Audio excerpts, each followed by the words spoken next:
वो गृहस्थी ना देखती तो ये पुष्कर सिंह धामी कैसे निकलते, जिन्होंने आज तक एक दिन अपने प्रदेश की सेवा में अपने घर को नहीं देखा।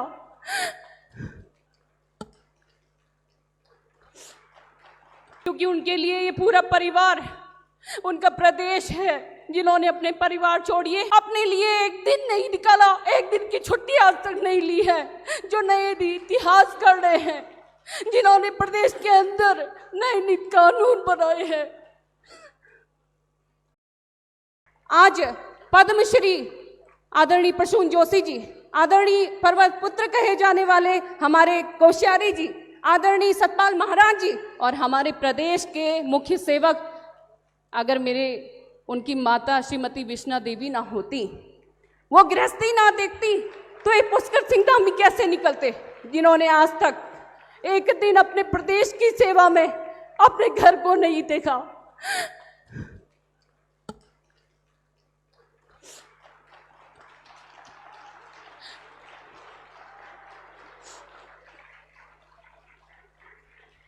क्योंकि उनके लिए ये पूरा परिवार उनका प्रदेश है, जिन्होंने अपने परिवार छोड़िए अपने लिए एक दिन नहीं निकाला, एक दिन की छुट्टी आज तक नहीं ली है, जो नए इतिहास कर रहे हैं, जिन्होंने प्रदेश के अंदर नए नए कानून बनाए हैं, जिन्होंने नकल विरोधी कानून बनाकर हमारे राज्य के 26,000 परिवारों के बच्चों को सरकारी नौकरियां दी हैं, जिन्होंने यूसीसी लागू करके इस प्रदेश और देश को गौरवान्वित किया है। कई लोगों ने कहा कि यूसीसी धामी जी लेकर के आए हमारे धर्म के विरुद्ध है। धामी जी नहीं लाई यूसीसी, धामी जी यूसीसी लेकर के आए।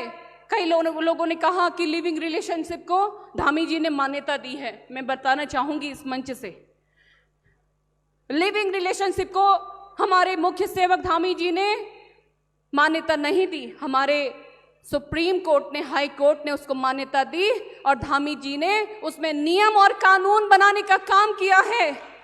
जब तक नियम और कानून नहीं होते हैं तो हमारा समाज असभ्य बन जाता है और असभ्य लोग निकलते हैं जो झूठ को जोर जोर से चिल्ला चिल्ला करके बोलते हैं और सच्चाई जो है बहुत आराम आराम से काम करती है, जैसे धामी जी काम करते हैं। मैं ये कोई उनकी पत्नी होने के नाते नहीं बोल रही हूँ, मेरे आंसू जरूर एक पत्नी होने के नाते निकल रहे हैं, लेकिन एक पत्नी से ज्यादा किसने देखा है उनकी मेहनत को। ये पूरा समाज, ये देश आज तारीफ कर रहा है, जहाँ पर धर्म रक्षक धामी के रूप में उनको लोग जो है उनकी बात बोलते हैं, उनको नमन करते हैं। जहाँ पर हमारी बहनें आज अपने आप को सशक्त बना रही हैं, तो धामी जी के द्वारा लाई गई योजनाएं जो हमारे उत्तराखंड में चल रही हैं, उन योजनाओं का लाभ लेकर के हमारी बहनों ने अपने आप को मजबूत किया है। आज देश के प्रधानमंत्री जी ने कई सारे स्कीम्स को लॉन्च करके हमारी बहनों को, भाइयों को सपोर्ट किया है, तब जा करके हमारी 13वीं अर्थव्यवस्था से ये 5वीं अर्थव्यवस्था हमारा देश बना है।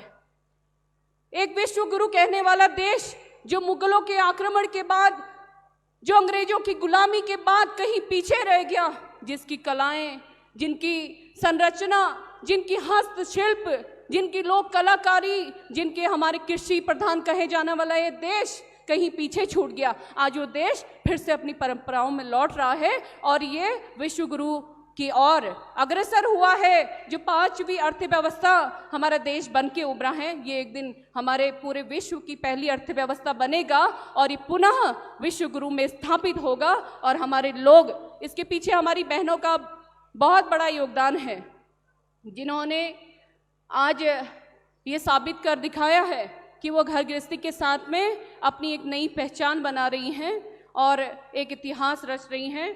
मेरी आप सभी को जो है बहुत शुभकामनाएं हैं। आप लोग इसी तरह से आगे आते रहिए और जो है इस प्रदेश का नाम रोशन करिए, इस देश का नाम रोशन करिए। हमारे बच्चों को, अपनी पीढ़ियों को अपनी परंपराओं में, अपनी विरासत में वापस लेकर के हमें आना होगा।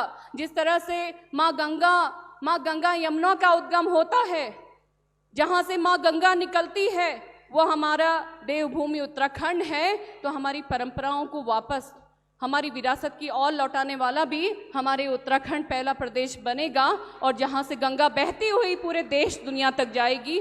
मैं आप सभी का पुनः बहुत बहुत धन्यवाद करती हूँ, बहुत आभार व्यक्त करती हूँ। आपकी इस पर क्या राय है, हमें कमेंट कर बताएं। इसके साथ ही आप हमारे YouTube चैनल को सब्सक्राइब कीजिए। आप हमें Facebook, Instagram, Twitter पर फॉलो भी कर सकते हैं और संवाद 365 के साथ एक क्लिक में जुड़ने के लिए डाउनलोड कीजिए संवाद 365 ऐप।